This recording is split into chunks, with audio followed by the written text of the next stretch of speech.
Good evening and welcome to Wednesday night service, Biblical Citizenship. And welcome to our stream family. We know some of you live close, but it's dark and there's things going on. So you're as much a part of this as what we are here. However, if you're able to join us, come on out Wednesday night. We got some fun things to eat in the lobby. It's a wonderful group of people here. And we've got some incredible teaching that's going on. So I'm not going to take any more time. I'm just going to go ahead and say, Pastor Troy, you bring up our speaker and give him a round of applause. Amen? Here you go. Thank you, Pastor Nancy. Thank all of you for being here and being here early. That's always a blessing. I'm sure you guys had a wonderful prayer time. We had a wonderful time in the back visiting with Pastor Tiz. It was really great, really enlightening. And I believe tonight is going to be an even more of a deposit. Have you guys been getting anything the last 3 weeks? Amen. And so I don't want to take up a whole lot of his time. And so I'm going to go ahead and just bring John up. And I just really want him to just let God use you. I know you've got some things in store. And I know you've been working on some stuff. But I just want you to tonight, I just want you to just relax and let God use you. Because I believe he really wants to do a divine impartation into some of the people that are here tonight of something that they need, not just the practical that you give, but the spiritual that you have. Because you're not all the information highway. You are a whole lot more. We've prayed together many, many times for a number of years. And we've both seen God do things in our lives. And we're believing God to do those things and greater things in the lives of others. And you have a heart like mine that is set out to touch people, to really see God's people blessed, to see God's people healed and restored. And so before I bring John up, I'm going to go ahead and just pray a blessing over this teaching tonight. And we're going to really receive this thing tonight. Eternal God, we say thank you. Thank you for yet another day in your presence. Thank you for just giving us the fortitude to continue to go forward in the earth with power and kingdom authority.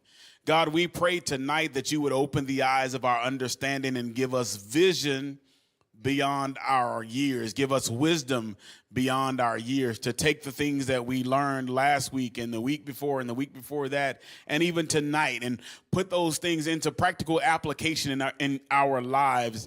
And we ask that as we put those things into application in our lives, that you would bless it, press down, shaking together and running over that good measure. Every seed that we sow and every principle that we practice in our lives, you would bless it beyond measure. We thank you that as we learn tonight and as we enact these principles, that we will begin to live and thrive under an open heaven. And that we would see what it's like to live under the open heavens and the windows of heaven that are pouring out blessings that we don't have room to receive. We thank you for your anointing in this house tonight.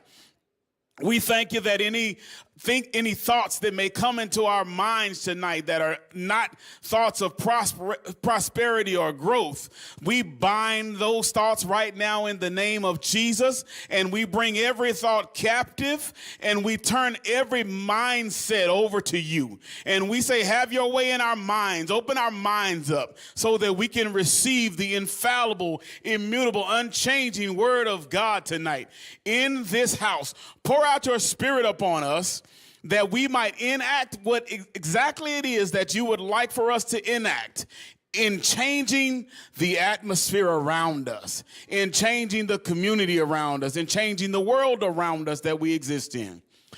We ask these things in the name of Yeshua HaMashiach, Jesus, who is the Messiah. And all God's people said amen. Come on up here, John Berry. Come on, put your hands together and let's welcome John Berry. Thank you so much. I didn't want to steal your thunder tonight, brother. Thank you. How's everybody doing this evening? Yeah? Y'all, I am so excited that I get to come and speak with you guys again. It's been such a blessing to come up here and share stories with you and share bits of advice that I've learned over the years. So, and just real briefly, in case we haven't met, I'm John Barry. I'm a certified financial planner. I've got a business west of here in Mineral Wells, Texas, about an hour west.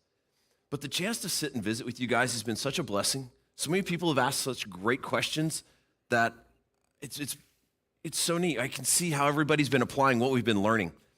And it's so much fun to watch everybody grow. Because, we started this series, we're talking about the hangover. And, we don't talk about hangovers in church because it's usually from too much alcohol. We're talking about this week, though, the hangover from too much spending at Christmas. And we've been going through the whole process through this month, how we can deal and get through this recovery period from this hangover that we're in right now. While this is kind of our last night together, this isn't the last of you guys attacking this situation of a financial recovery. This is really just the beginning for you guys. And as you guys have been sitting in here and you're working, you're gaining control of your finances, you're really building something. Pastor Nancy said it beautifully last week. You guys are really building a chance to disperse the blessings that God has given you. And that's what this represents. Is the money is a blessing. And it's what we do with it and how we can bless others with it. Because you guys came here to build something. You guys aren't correcting a mistake. You didn't do anything wrong. We're not correcting anything like that. What you guys are doing, though, is you're building now. You're building a life. We have this life that we've been blessed with. This church is a wonderful organization to help build your spiritual life. Another aspect of your life is your financial life. And you're building that savings for that rainy day. You're building your investments for your retirement. You're building up that insurance to protect against those unexpected events in life. You guys are really building a foundation. Matthew 7 says it beautifully. Everyone that hears these words of mine, does them, will be like a wise man who built his house on the rock. Now that was Jesus talking to his disciples. But we hear Jesus' words about building on a solid foundation instead of building on sand. And this foundation that you guys are building now, you guys are building this foundation using the finances that you've been blessed with. But too many people think that they build that foundation with the resources that they have based on their income. That income is not your foundation because people think if I just made more, if I just made a little bit more, things would be better. Y'all, there's a thing called lifestyle creep. It's where we spend what we make. If I just made $1,000 a month more, it would be so much easier. It's amazing. We find a way to spend. How many of you guys have had that car payment and you finally got that car payment knocked out and you're like, you know what, I'm going to start saving that car payment. But then something comes up. Now that few $100 has to go here. Now that few $100 has to go there. And next thing you know, you're spending it again and you're not saving it. And that's that lifestyle creep. But you didn't do anything wrong. That's just the way life works. And life tells us, or the world tells us, and unfortunately, that, if I just made more, it would be better. And that's not it. That income is your tool. It's the materials to build your foundation. That income doesn't determine your success. Your success is what you do with those materials. Your success is the foundation that you build. In Luke 6, Jesus is talking and he says, whoever can be trusted with very little can also be trusted with very much. So it doesn't matter how much income you have. It's what you do with the income that you have. It's how you utilize it. That income is simply the tool to build your foundation. It's the supply for your foundation. And your foundation is built on what you do with that income. And the reason why you want to build that foundation is that foundation helps free you from all the anxiety and stress that you have to deal with finances. It helps you build a foundation to helps you live a more confident life. That foundation is going to help you focus on what's important in life because you no longer have to worry about where your money's going. You have that all laid out. This foundation is for you now, but it's also for your legacy down the road. And I would argue that that's probably one of the most important things to you, is what your legacy is going to be. But I tell you what, let me back up for just a second. If you guys could pull up slide number 2 for me, please. In week 1, we talked about what. and it was the spending plan. Everything revolves around this spending plan, all 81 spaces. But week 2, we talked about the how. How do we allocate the income that we receive? How do we allocate any excess income that we've got? And once we've got the bills all covered. Week 3 last week is when we talked about your why. Why do I need to protect my future? How do I protect my future and my family? So now this week, I wanted to get in a little more into the who. I wanted to talk about the when. And as we've talked about in the past, and you're building that foundation, I wanted to share some stories so that you'd be able to see the who and the when for other folks. Jesus taught using parables, which are those stories. And I found that if somebody can share with me how they saw somebody else work in their life, it benefits me. I can apply it easier. So I wanted to share with you guys some stories of clients in our business that we've come across over the last few years. Had to change the names, though, to protect the innocent, right?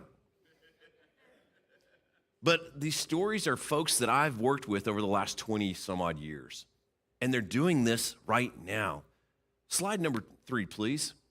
I wanted to start with a cute couple that I have in the office. We're going to call them Eddie and Kim. So Eddie's got a job where he works in the factory.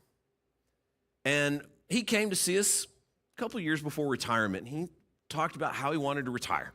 So what did we do? First thing we did, put that spending plan out in front of him. And he and his wife, Kim, came back with that spending plan. And it was the lowest monthly spending plan I have ever seen.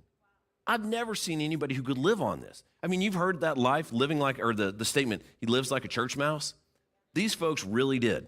I've never seen, and I really doubted them. I thought there's no way. So they brought out the checkbook and they said, look, and we listed it all. These folks really lived below their means.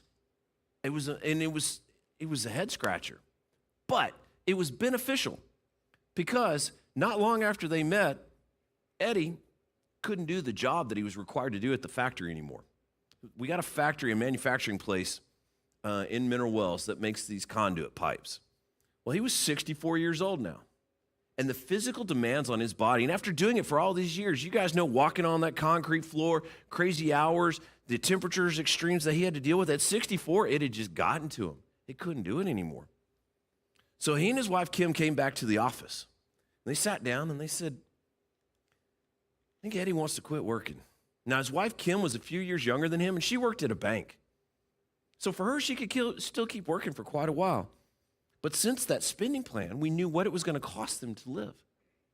Eddie went ahead and filed for Social Security at 64, and Kim kept working. So that Social Security and her income and their frugal lifestyle, they were able to keep doing that for years. And then, about 2 years ago, they come back to see us. We're reviewing everything. And Kim says, I'm ready to retire now. I'm 65. I'm ready to retire. So we went through the plan. And here's where they caught us off guard. They said, you know what? We're tired of taking care of a house. I'm tired of mowing the lawn. I'm tired of paying the water bill. I'm tired of these property taxes. We're going to sell the house. So they sold it. They're in mid-60s and they sell their house. That's not what we've heard. We've always heard you keep your house. They sold it. Now they rent an apartment. And what they did with the proceeds from the house was a great idea. They sold the house. They paid off Kim's car. She owed a few $1,000s. Paid off the mortgage that they had for the house. Now they had a pile of money. They took that pile of money and they put it in the bank. And now with his Social Security, her Social Security, and they have that spending plan, they know what it costs, they pull from their savings account from the sale of their house to make the difference.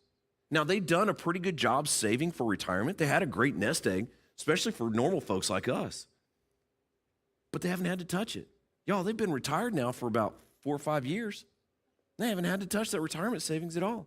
They're living off that money that they got from the sale of the house, and they still live a great life. They're able to go travel the state like they like to do. They go see family all the time. And one of their favorite things, and we've talked about it, it's kind of being bad, but one of their favorite things to do is eat out. They love to eat out, and they can do it. And they still haven't touched their retirement savings. Now, they're going to have to in a couple years. We got it planned out. In about 2 years, they're going to have to start touching it. Well, that's okay. It'll last them. And that's where that spending plan came in. That's where that freedom of that foundation starts. Because they know what they need. They don't get stressed over it. And that was the blessing that this spending plan gave for them. One of my other stories I wanted to share with you guys. This was one of my very first clients after I started in the business. We'll call them Bill and Martha. So Bill worked for the utility company out there. And Martha, his wife, worked at Walmart. So Bill and Martha, they bought a house in Mineral Wells when they were young. And Bill worked for a utility company. Martha worked part-time. And they raised the family in this house. And it's a nice little house. But what Bill and Martha did was they managed to save a little bit every month. Bill probably never made more than $35,000 a year. He never, he had a good job, but he saved a little bit every month. And in fact, when Bill finally retired, together they had a little under $400,000 saved. But you know what they did? They stayed in that house the whole time. They still live in that house now. They raised the kids. The kids go off. Martha goes to work full-time at Walmart and starts putting money away from her paycheck in the 401k. And so she's putting that little bit away. Bill's still adding to his 401k. And they built it up to where now, since the house is paid for, they've never had any bills. They never financed the cars. They always save up and then buy the car outright. They never have fancy cars. They're not driving Lexuses. But you know what? They're driving paid-for cars. And they live a great life. And they travel all over the country too, still. I mean, they rented a van, put the family in the van, and drove to D.C. 2 summers ago to see everything, and then drove back. Because it was easier for them to drive up there and put everybody in the van than to buy plane tickets. And they made a great memory. They had the grandkids in there, their 2 kids, everybody in this van. It was brilliant. So they live a great lifestyle, and it's all because they live below their means. And they're able to identify what their means are using that spending plan. And it's been so much fun to watch them live this life. But the thing that's most amazing that Bill's done is when he retired. Whoops. You can tell I'm not a professional. Let's see if we can do this right. Thanks for your patience. So when Bill retired, though, he knew that he couldn't do nothing. He had to keep working. He had to keep busy. And that's one thing that I want to stress to everybody is when you start thinking about retirement, you need to retire to something. If you just quit working and sit in the sofa and watch TV, you're going to get old and die before you deserve it. If you play golf, there's only so much golf you can do. And it's so funny. Everybody says, oh, I got this honey-do list. I'm going to have to get all this. It's going to keep me busy forever. You know what? After 6 months, it's done. They're ready to do something else. So Bill, he retired. You know what he's doing? He's a substitute teacher. And he loves it. He helps these kids all give him a hug. He's such a nice guy. But that substitute teaching, it's also kind of his ministry. Because there's not enough men in schools. And this guy has such a big heart that he's there for these kids. And he goes to all their games and he cheers them on. And it's like his second family. And so now he earns a little bit of money, substitute teaching, saves most of it. Doesn't really touch his retirement much because they live so frugally. And he gets to bless these other kids that maybe don't have a father figure in their life. That's the kind of foundation that he's built. And that's what, using the tools that he's been blessed with, has allowed him to bless others around him. Next slide, please. Slide 4. We talked about the emergency bucket. This couple that I wanted to talk about, let's call them Jacqueline and Tim. I can't say Jacqueline very well, so I'm going to say Jackie. Jackie and Tim, so this is Tim's second marriage. Jackie and Tim are in their mid-50s now. Tim's got 3 boys from a previous marriage. And Jackie's worked at the same job. She's in her mid-50s now. And she's worked at the same job since she was in high school. I mean, y'all that are my age, I'm in my 50s. Y'all remember they had that VOTEC program when we were in school where you could go to school half a day and then you go work half a day. So she started doing that when she was 16, her junior year. So her junior year, she goes to work for this company, and then she works for them her senior year. Y'all, she still works there to this day. And she never went to college, but she's done so well, and she is so intelligent that she has worked her way up through the ranks to where she's got a professional title. And she has done a good job saving this whole time. She started out right when she went to work, graduating high school full time. She signed up for the 401k. They had a 3% match. She started doing 3%. But this is where she really was thinking. Every time she got a raise, she'd increase the amount she contributes. So she starts at 3, she gets a raise, she goes to 4. She gets a raise, she goes to 5. Now, on a small salary, those don't sound like very big changes. But y'all, she's been doing this now for almost 40 years. And she's been increasing every time to where now she went to 10% to 15%. She is saving 20% of every paycheck into that 401k. And it's because she was in the habit. And you guys, if you don't have it, you don't miss it. That's the beautiful thing about a 401k is it just comes out and you don't miss it. And increasing it a little bit at a time. Remember that example we talked about. If you make $35,000 a year and you put away 3%, that's only a few $100 a month. You increase it 1%, that's less than $15 a paycheck. We're not going to miss $15. So doing that little bit added up to, y'all, she's got $500,000 saved in her 401k now, and she's in her mid-50s. Just by doing a little bit when she was young. And that, I want to back up. When we were talking about that couple, Bill and Martha, and how they'd saved and they had almost $300, I skipped a very important point. Martha didn't start saving until the kids were out of the house. Bill wanted to make sure the house was paid off before he started doing the 401k. So they didn't even start until they were in their late 30s, early 40s. And they're still able to save that much. And I wanted to share that because we have so many people that come in our office and beat themselves up and say, I know I should have more and I didn't save it. Don't beat yourselves up. We didn't want you to beat yourselves up listening to this class. Don't beat yourself up because of where you are now. You've done nothing wrong. Remember, just accept where you are, acknowledge that you've got some work to do, and then analyze how to get there. If you don't have enough saved up right now, so what? Start now. Done is better than perfect.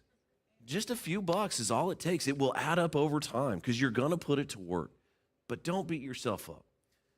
I got off track because one of the other important points of this story, though, is that when they got married and they brought Tim brought those 3 boys in.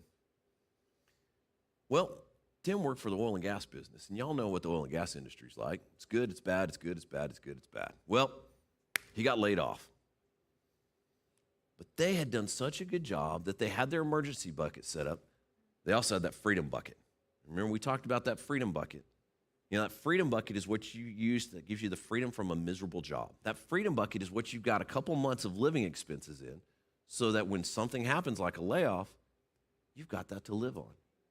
Well, they had done a good job. They built that freedom bucket up, and here's how that freedom bucket blessed him. Tim was tired of working in the oil and gas industry. He was tired of the boom and bust. He was tired of the stress. He was tired of just the whole industry. He wanted something completely different. Since he had that freedom bucket, he didn't have to jump on the first job that he found. He was able to take his time, find a job that would appeal to him, and pursue it. And in fact, y'all, he took a job he thought he would enjoy, and he did it for a year or two. He didn't enjoy it. But he still had that freedom bucket so he could go try to find something else. And they were able to, his wife was still able to continue to add to the 401k. The boys were still continuing to do all the sports and the things that the boys do because they were in high school at this point. Their lifestyles were never negatively impacted by the layoff because they had that foundation of that freedom bucket. That's the freedom. That's the stress-free of just setting aside a little bit when it's good because we know it doesn't always stay good. And that's what we're supposed to do is be ready for those bad times.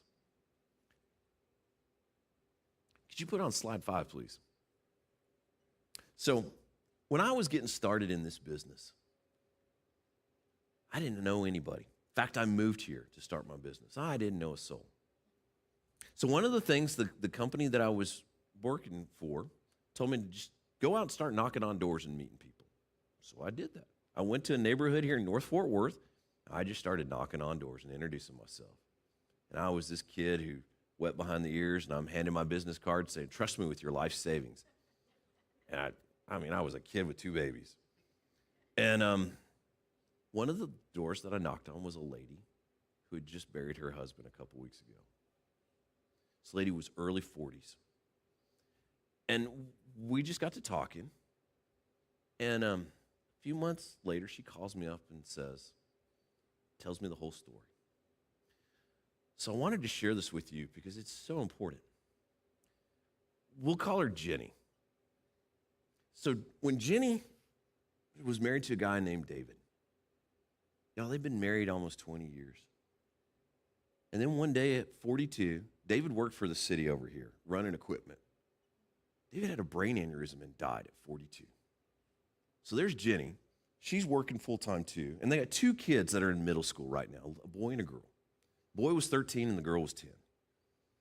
And she's got to bury her husband. Y'all, she was devastated. What is she going to do? Because now they've lost half their income. They got 2 babies, but those bills don't get cut in half. Here's the great thing. A couple of years earlier, David had bought a $500,000 life insurance policy. He bought one of those term life policies we talked about. You know, and this was 20 years ago. And think about it, $500,000 20 years ago was a lot of money. And, one person told me the other day, we joked, the $100 bill is the new 20. I mean, it feels, you can't get out of Walmart for less than $100, can you? And that's 3 sacks. So she got this $500,000. Y'all, that blessed her so much because she was able to pay off the house and keep raising her babies in the house that she bought with her husband. She was able to keep the job that she liked. And she was able to help those kids. They went to college, and she could help them go to college. Now she's a grandma. Both kids have kids of their own. She's still got some of that money left over. We've invested it over the years for her to help with her retirement. Now she's in her early 60s. She just got remarried 2 years ago. Finally found a guy who was worthy of marrying her. She's an amazing woman. She married a good Christian man who they met at church, and things are going so well. But you know what? She's been adding to the 401k. She's kept this money. The house is paid for. She's a grandma. Everything worked out. But it was because her husband thought ahead enough to buy that life insurance policy.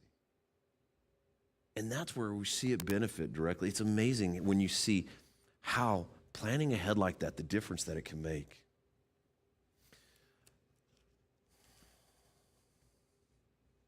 I wanted to share these stories with you guys because these are normal folks. I mean, y'all, they're just like us. I'm never impressed, and I'm sure you guys aren't either, when somebody gets a big inheritance and then they pay off their bills and they put some away. Y'all, that never happens. The average inheritance is so small. Don't worry about the inheritance. Don't count on it. I'm never impressed when I find somebody who's making 6 figures and they're saving 20% of their income. You know what? That's great. Good for them. Most of us don't make that. I love these stories, and what presses me about these stories is that these are normal people. These are normal people who are working to get by. They're working to weather the storms that life throws at them and still live a great life. And the best part about these stories, you guys, is that every one of these folks has kids that are watching them do this. Every one of these kids are being taught how to live this same way. Mom and dad may not be sitting down telling them, here's how you do a spending plan. Here's what you do with your, but they're seeing what mom and dad do. They're seeing what mom and dad, how they deal with the challenges. And that's important because people are watching you too. And when these kids see these lessons, it saves mom and dad from the kids going to First National Bank of mom and dad every time something hard happens. We've seen it. We all know those people who, they're constantly bailing out their kids. These kids, their mom and dads haven't bailed them out. These kids have had their struggles. I told you about Jenny and the 2 kids. Well, guess what? Her daughter got pregnant by a boyfriend while she was still in high school, when she was 17. Life still happens, but you know what? She lived with her mom. Her mom helped her raise the grandbaby. Now he's 14 years old now, you guys. Is he really? Yeah. And she's graduated from college, and now she's married a good guy, and they've got another kid together. And so, life's still got its constant challenges, but having that foundation, you can deal with them when they come. And that's what we want you guys to do, is build that foundation with the knowledge that you've got. So let's just do a short recap. Would you guys put it on slide 6, please? So our favorite, the spending plan, everything revolves around it. This is the starting point. And remember, I had to admit, I found myself in that situation years ago when I said, what am I going to do now? I had too much house. I had stupid credit card debt. I had 2 cars financed. I had 2 babies, and I had my wife who was staying at home raising the babies and counting on me. And there I was being irresponsible with our money. If I would have done this spending plan sheet, I probably would have figured out that I had more month than money, as Dave Ramsey likes to say. But remember, you guys, this is a spending plan. It's not a budget. We're not asking you to restrict what you do. We're asking you just to know where every dollar goes. Because once you know where every dollar goes, then you can control where every dollar goes. Now you are in control of your money. It's not controlling you. So remember, it's a spending plan. 4 cookies, not the whole bag of cookies. So, slide 7, please. Then on week 2, we talked about saving and investing. And remember, there's a distinct difference between saving and investing. When we talk about saving, what do we call it? The financial oxygen mask. And that first financial oxygen mask we want you to build is that emergency bucket. Because that emergency bucket is what you're going to go to when you get laid off. It's what you're going to go to when the transmission messes up in the car, when the water heater messes up in the house. That's what that emergency bucket's for. But also, savings is for when you're going to need to use that money in 3 to 5 years. You can't afford for it to be invested and fluctuate with the market, because when you need it, you need it. And maybe it's for real estate, and you want to set it aside because you want to buy a house, but you don't know when. You know what? You got that in savings. Boom, you can jump on that opportunity right when you see it. Doesn't need to be invested. So that's where savings, it's all about getting your money back when you need it. The old saying is, it's the return of your money, not the return on your money. So we're not worried about the interest rate. But that takes us to investing. Now, investing, that's one of my favorite things. I eat, drink, and sleep, and I love it. The latest theories. But investing, remember, is putting your money to work. And you're putting it to work because you've set it aside and you're not going to need it for about 10 years usually, or longer. So it's got to have time to work, and it's going to build some momentum. And we need it to work because what's the enemy of investing? It's inflation. And inflation, remember, is that evil thing that eats away at the value of your money. You remember, when I was in college, I paid 99 cents for a gallon of milk. Y'all just bought a gallon of milk at Brahms this week for $4 something. Milk is milk. It's not any better now than it was 20 years ago. It's just my money's worth less. It takes more of my money to buy the same thing. And it's going to keep going. Inflation is not going to stop. It's just part of the market. It's part of the economy. So we've got to have our investments grow faster than inflation. Now remember, inflation grows about 3% a year. So we need our investments to do 3% just to keep up. We really want it to do more than that. Now, if you average 7% a year on your investments, you're going to double your investment every 10 years. That's an average. They don't do that every year. They fluctuate. And you've got to be comfortable with that, and you've got to be willing to accept that. And one of the most common things that people invest for is retirement. We talked about some examples of 401ks. That's probably the easiest way to save for retirement. And we talked about doing a 401k. If you don't have a 401k at work, I want you to do an IRA. And I challenged you guys on that week to go out and open an IRA. Because y'all, you can do one for $10. I saw online, there's a company you could do one online, $10. Set it up to where they draft your checking account. $10 a month, that's it. Because remember, done is better than perfect. Just get started. You won't miss it. And then once you see what starts growing, you see what it does, and you realize you don't miss it, then it's more fun to add to it. She's like, hey, look at what this. Could you put it up on slide 5, please? That takes us to week 3, last week. And as you remember, last week was the exciting week because we talked about insurance. That is so much fun when we talk about insurance. But we talked about the place that it has because insurance is really for protecting. You know, insurance is to protect against those things that you can't afford to replace. Let's shift that risk onto the insurance company. So it's a way to protect your financial assets. It's also a way to protect your loved ones. And so we talked about it, it's like a 3-part strategy. You know, the first thing is our savings, our emergency bucket, because that takes care of our immediate needs. That's going to cover the deductible. That's going to cover the medical, short-term medical bills. But then the second was for when life throws us that curveball, and that's when we need auto insurance. That's when we need health insurance. That's when we need homeowners insurance. Those things that we can't afford to replace on our own. And then the exciting part of insurance, life insurance. Everybody loves to talk about life insurance. But as we talked about with the example in Jenny, when you need it, it's crucial.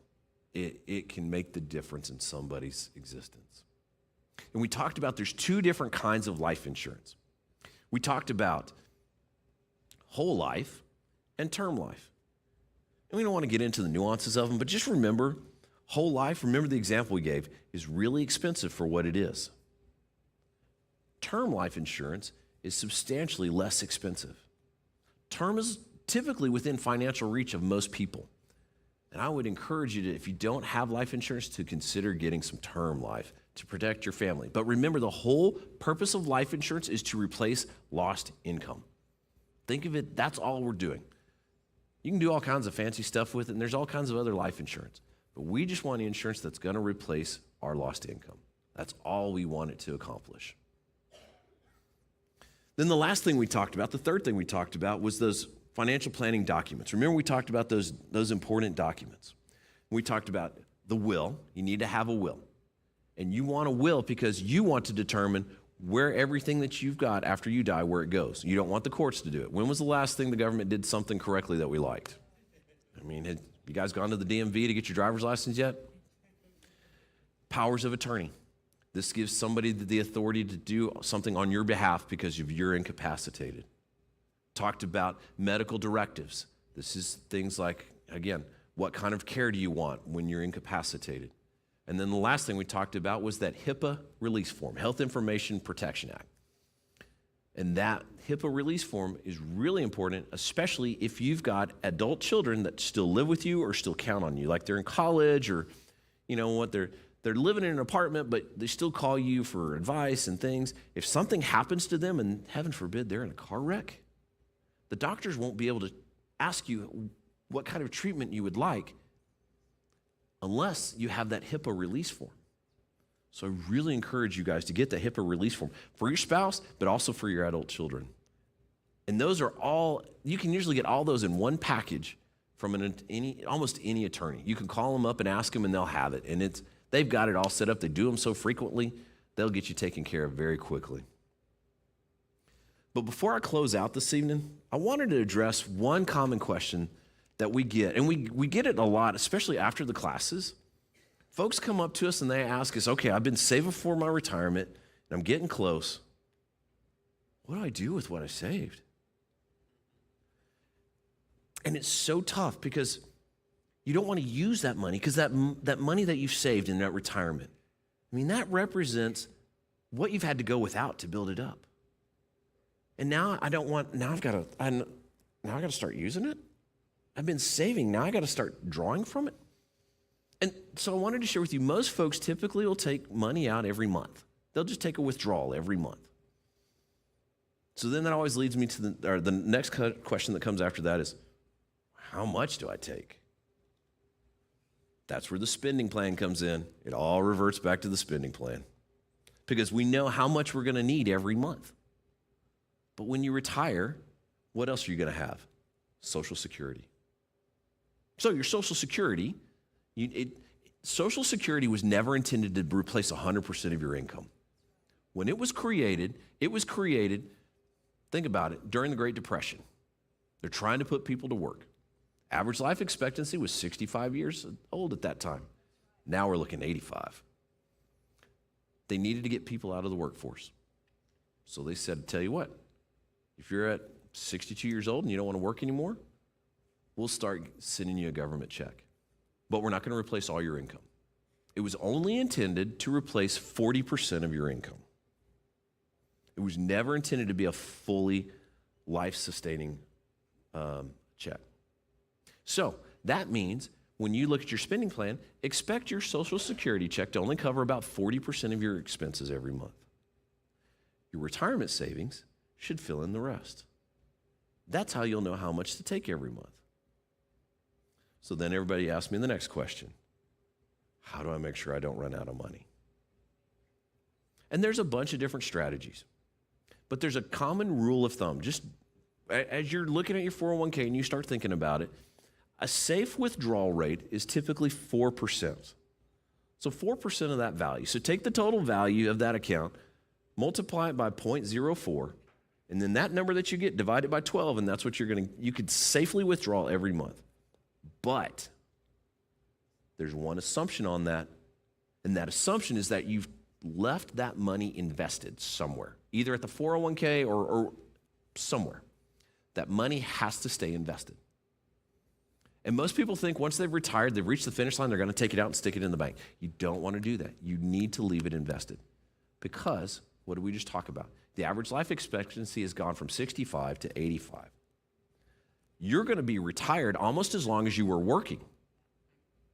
So that money has to last you the next 20, 30 years. So that means it really has to keep growing. If you're going to and what's our other evil thing we have to fight? Inflation. So if we've got inflation at 3%, we're withdrawing 4%, that only leaves, 1% difference. So we have to have that money growing. So if you're going to do a 4% withdrawal, remember you've left that money invested as well. Now, how you invest it, that's really up to you. It comes down to what your comfort level is with investing and with account fluctuation. And there's all different theories, and we could get into it, but that's really best done one-on-one because everybody's situation is so unique. And we talked about how comparison is the thief of joy. Everybody's retirement situation looks different. Some look really cushy. They may not be.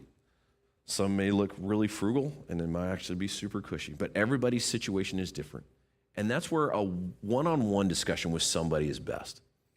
And there's several folks that you can look for. For me, I would encourage you, if you want to talk to somebody to help you, look for the three letters after their name, CFP, Certified Financial Planner. You guys have all heard of a CPA, correct? The Certified, Public Accountant. So this is a Certified Financial Planner. This is somebody who's had to take a course. For me, it was a 2-year course, and then they have to take an exam. But that's somebody who's going to guide you and make recommendations that'll be based on your best interest. And that's how one way you can look to figure out, is this person who I want to meet with a credible person, or is it somebody who's standing on my doorstep who's just getting started and doesn't know anything? Man, thank goodness some people trusted me. So as you guys think about this and you start planning, get some help. There's plenty of folks out there. There's plenty of good folks out there. There's plenty of good ones here in the Metroplex. Just look for those 3 letters. Hey, could you put up slide 9 for me, please? We've talked about a bunch of different strategies. And none of these strategies by themselves really work. They're really work by themselves. They're really simple tools, but they need to work together. And the whole point of this, again, was designed to help you take control of your finances because you're building that foundation. Don't beat yourself up because of where you are. Doesn't matter.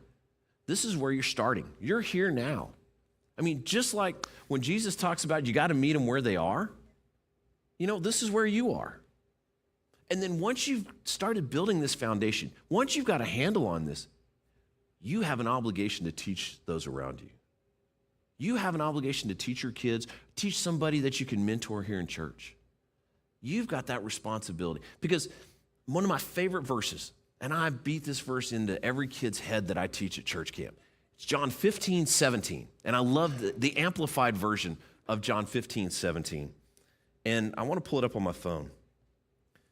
In the amplified version of the Bible, it says, Jesus is telling his disciples, and they've asked him, what's the greatest commandment? And he says, this is what I command you, that you love and unselfishly seek the best for one another. Because we all know there's so many different definitions of what love is. But that unselfishly seek the best for one another. God knows life is hard down here. He knows how hard it is for us. He also knows that we can help each other, and he's counting on us to do it. You know what? Finances is one way. If you can teach somebody how to use the tools that they've been blessed with, remember the talents. Not everybody got equal talents. Remember the statement in Luke. If you could do good things with a little bit, you can do good things with a lot. It's our job just to teach people what to do with what they've got, where they are now. And that's your guys' obligation from here, is to do that spending plan, start that 401k, get some life insurance, build that foundation, and then teach those around you what you've learned as well. Because it's not rocket science, but nobody talks about it. And we need to change that, and we need to start talking about it. So now it's your turn. I challenge you guys to build your own success story like we've talked about. And I want to thank you guys for giving me the opportunity to visit with you this month. This has been such a blessing. I've enjoyed it so much. And I'm so proud. The stories that I've heard of how people have changed their habits in just the 3 weeks has been such a blessing. Thank you guys so much for allowing me to be here. I hope you guys have a great evening.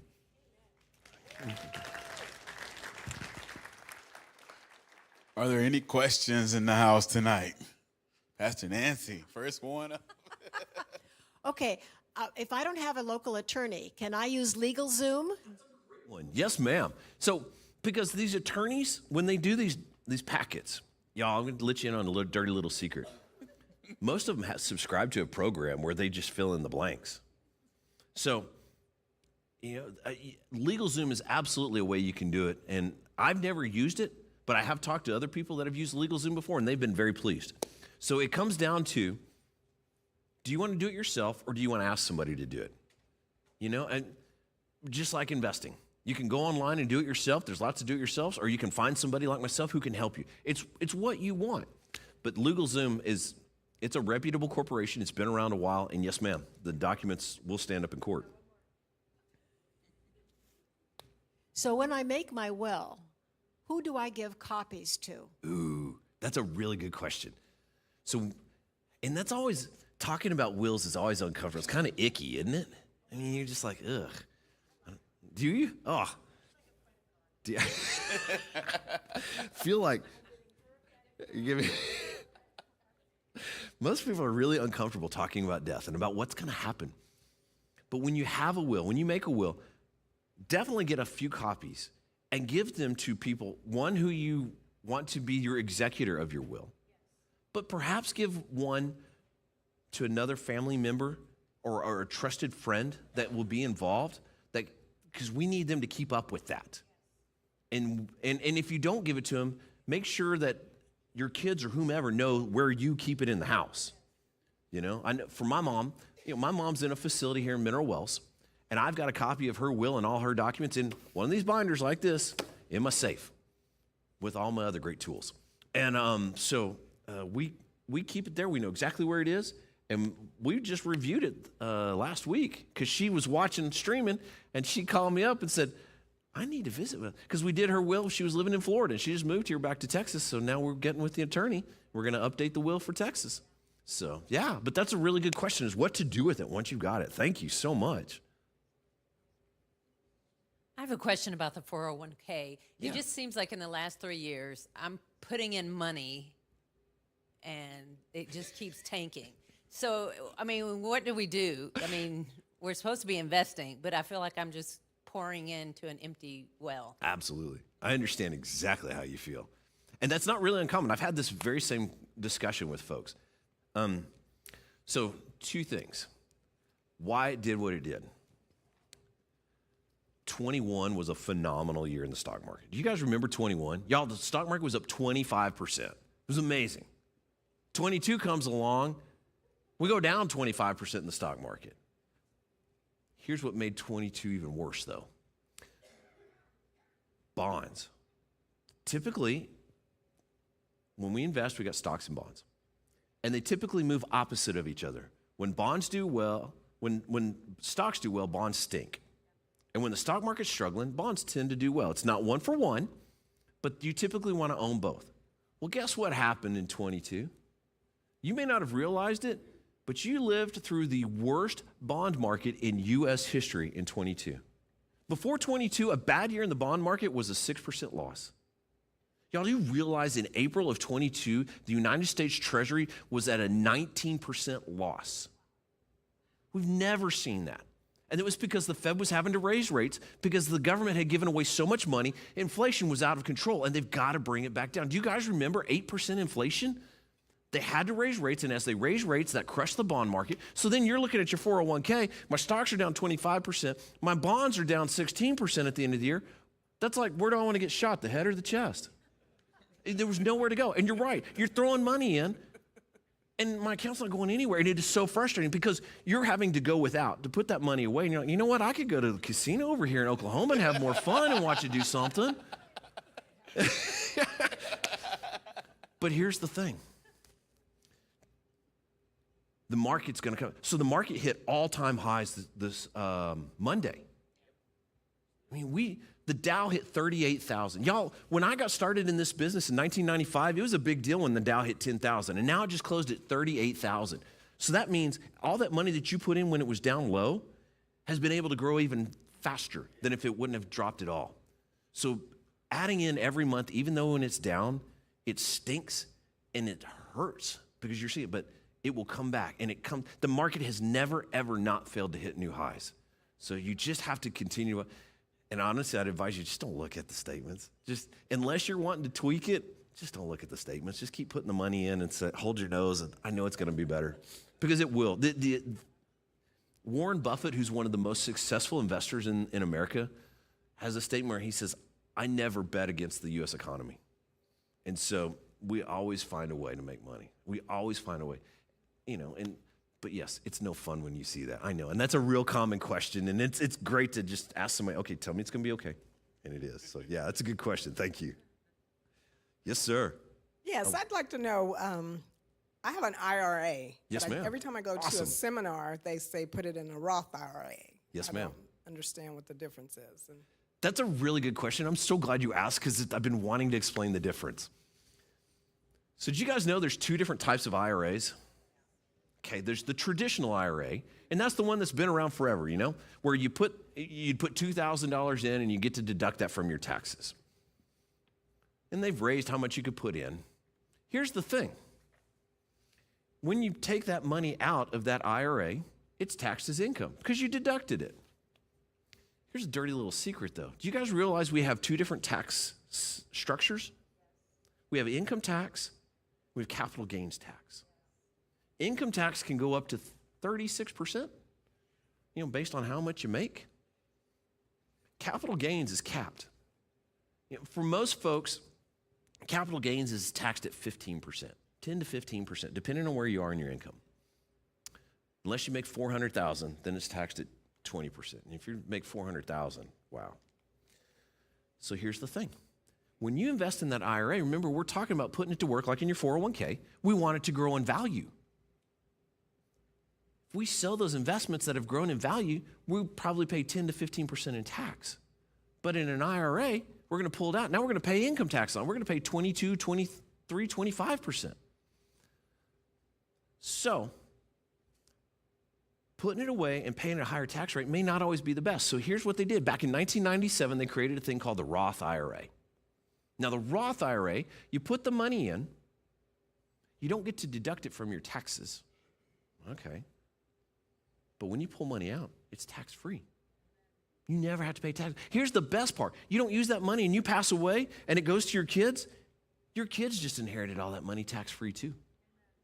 It's a phenomenal way to transfer wealth. It's a phenomenal way to amass wealth because you don't have to pay any taxes on it. And here's the best thing.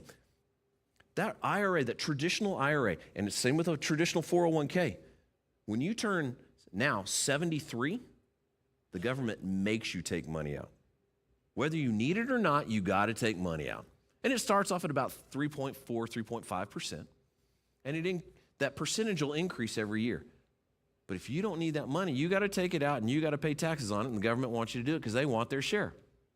So when they talk to you about converting from a traditional IRA to a Roth IRA, it's a fantastic strategy, provided, in my opinion, you can leave it in that Roth IRA for 10 years. Because you're going to have to pay taxes on that money that you convert. You're going to pay income tax. Now, here's the thing. Sometimes they'll encourage you to take the taxes out of the money that you're converting.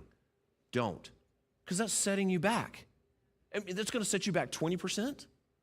So just move some over. And here's the thing, you guys. When you talk about income tax, your income tax works in brackets. You know, you're taxed at 10% at this dollar amount. Then once you get above, say, $20,000, now you're going to be taxed at a higher bracket, but only on that income is going to be taxed at that higher bracket, not the whole thing. So, you know, you will have some room before you hit that next bracket. Figure out what that wiggle room is. October is usually a good year to figure it out because you can get an idea of how much you're going to make. So then you can look at what your tax tables are. And when you see your tax tables and you see you got some wiggle room, then just convert that amount of traditional IRA to a Roth IRA. And just know that you're going to have to pay taxes on that amount that you convert. And be ready. Make sure you got some money in savings to cover it. When you do that, I would strongly encourage you to visit with a tax preparer to help you calculate it, because you want to take your standard deduction and you want to do all those deductions to figure out, okay, what tax bracket am I going to be in? And it's worth spending a few bucks to get somebody to help you calculate that. But converting to a Roth, if you can leave it in, is a fantastic. And if you've got a Roth option in your 401k, pursue it. Start using it right now, because that tax-free money down the road, and you're avoiding that tax bomb when you're 73. So, but thank you. Yes, sir. Oh, wait, think. When it comes to investing away from the 401k, is gold and silver still a good core asset or a core investment strategy? I have lots of opinions. So this is purely my opinion. Gold is a terrible vehicle for saving. Gold is strictly preservation of capital. If you look at the historic performance of gold to inflation, it has not kept up with inflation. We had record inflation a couple years ago. Gold did nothing. So if you want it for preservation of capital, absolutely. If you want it for growth, it's not worth it. You know, Bitcoin's kind of the same thing in my opinion. It's digital gold. You know, it's a way to preserve capital, you know, but I don't think precious metals are a way to amass wealth. My opinion. Everybody's got, from what I've seen, the only people who make money investing in gold are the ones who sell it, because they charge such huge commissions. Yeah. So earlier you said about the Dow Jones Industrial Average Yes. closing above 38,000. So, but how do they say that when, I don't still understand when that's the best it's ever been, but our returns are clearly really bad. So how is that related? That's a really good question. Okay. The Dow Jones Industrial Average is 30 companies. That's it. And it's not even, when it started, it was a different 30 companies than it is now. Same thing. Yeah. Reached a record high closing at 48.50. Yep. So there's 500, right? Those are 500. Okay. But the S&P, 7 companies have accounted for the vast majority of that growth. Google, Amazon, Facebook, NVIDIA. Oh my gosh, NVIDIA. Yeah, so there's 7 companies that account for if you take those 7 companies out of the S&P, it hadn't done as well as it should. But the reason why you're not feeling it comes down to how your portfolio is structured. So it comes down to, do you have those magnificent 7 in your portfolio? If you don't, then you're not going to feel the performance. So that's where you've got to sit down with your advisor and say, okay, why? Because if you got bonds are still, they've stunk. They still stink. They're starting to turn because the Fed's not raising rates anymore. But if you got bonds and you don't have those 7 stocks, then you're not going to perform like that. And so that's where you get into, I don't know if you've heard of index funds. So you'll have an index that's just the S&P 500. That index will perform just like the S&P 500. So that's one way you can make sure if you want to have S&P 500 like performance. But can't technically give you advice from the stage because I don't know your whole situation, and that's where you need to visit with someone. But that's a common question. Yeah. I think we got one right down here, Troy. Brandon's going to throw some technical question at you. He's always got the really hard questions. So I know, I'm not sure if they heard how you said it though, but isn't the difference between a Roth isn't the difference between a Roth is like it's taxed as soon as you put in, I think it is, isn't it? The money that you put in is taxed. Yes. Yeah, so, you use it with after-tax dollars. Yes, sir. Okay, so one is taxed afterwards, one is taxed before, right? Correct. Okay, gotcha. Correct. But the difference, the beneficial difference is the way the growth is taxed. Yeah. Yeah. Any other questions? Man, y'all have been making me work tonight. These are great questions. Really great questions. Thank you. All right. I'll have Pastor Nancy close out stream, and then we'll do a couple more. I just want to personally thank you so very, very you. much. It's been fun. First of all, he has this nice smile on his face, doesn't he? Thank you. And he kind of uses words that are easy to digest rather than some of the words we've heard in college classes. So thank you very, very much. And you have a business card in case someone wants to get in touch with you, correct? Yes. Yes. Okay, so if you want to have more information or make an appointment and so forth, get a hold of him. He's endorsed by Pastor Troy, so we know he's honest, amen? So Stream Family, you can also call the church or email me, nancy.cole@newbeginnings.org, and I can give you his contact information. Thanks for being with us. We love you, and come next Wednesday because we're going to have a night of worship, amen? But we'll see you again the following Wednesday when we once again have biblical citizenship. God bless you. Good night now.